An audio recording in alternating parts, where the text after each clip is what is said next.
Coach Buckie Leach here at the Summer Nationals Foil Clinic. Coach, the week's almost done. How do you feel about what you've seen from the women so far? They seem to be pretty ready to go. They're pretty excited about Worlds. They're very energized, and I'm excited to see what happens. They're always fun to work with, so it's interesting to see how they interact with each other, how they battle each other. It's been a good week so far.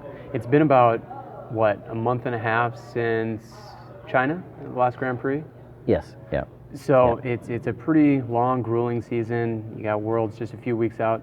What's your format for the camp to try and play on that gap? These girls don't get to fence with each other very often because they're all over the country, and it's just a great opportunity for them to do a lot of bouting with each other. So for me, a little bit of drills and just a lot of bouting. I don't want them to be too tired. They always want to do more, and it's always like an effort to rein them in to keep them from doing too much. And you talk about, we have Sabrina Masialis here in California, Lee, between Kentucky and Notre Dame, and of course the rest of the group in New York. Yeah. What are some of your top goals for a week to try and get the most out of everyone in one place? I think for us it's a team event at this point, is to get them to understand the best approach to being a team. They all fence as individuals all the time. That's a hard thing for fencing all the time because they're always competing against each other, and then all of a sudden here we are competing together as a team, and they come together very well.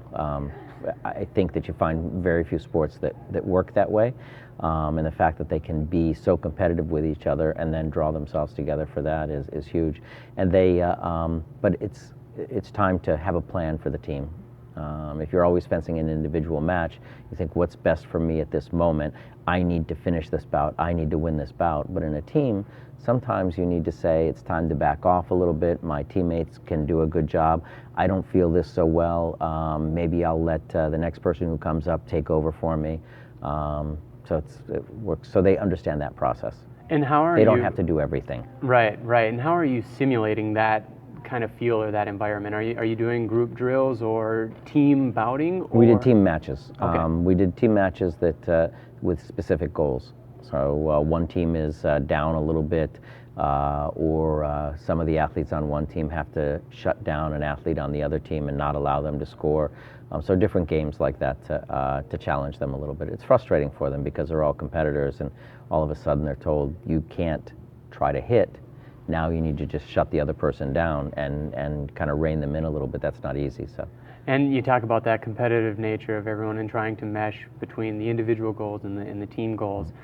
With the team component, what do you see from them here at the camp where you break them up into groups and you have the whole team competing against each other within two different teams?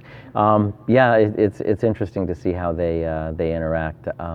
I think sometimes they're a little cautious about going at each other 100% or cheering a lot, because they all know their teammates. And I think that's for tomorrow. That's one of the things I want to get them to do, is to be a little bit more aggressive in their competing with each other, so they can challenge each other a little more.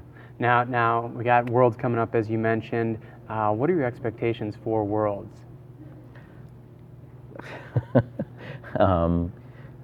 Nobody cries.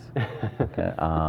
No, it's. I think they're all pretty motivated. They're all ready to go. So if we can, I think our draws in the team are good, and they're very doable. So I think this could be a very good team event for us.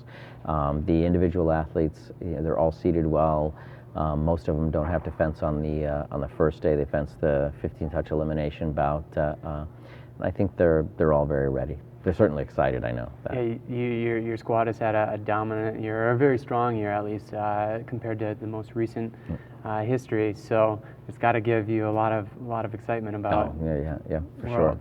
Sure. Now, how about looking past Worlds? We're in Olympic qualification. 2016 will not have a women's foil team event. How does that impact your job as the team coach? We keep thinking that there's no Olympic team event, but there is a World Championships, and every other year, the World Championships are important. So the World Championships are important this year. So we want to perform as a team still. it makes it a little bit more challenging because the athletes are all really only competing against each other for those spots on the team. I have to say that that they're very good about that. They all support each other. Even when they lose, they'll come out and support, even knowing that their support might help somebody do better, which could impact their result. But I think they truly like each other and want to see each other perform, and they're confident enough to think that if this person performs well, it's okay because next time I can perform well, or I can be that person.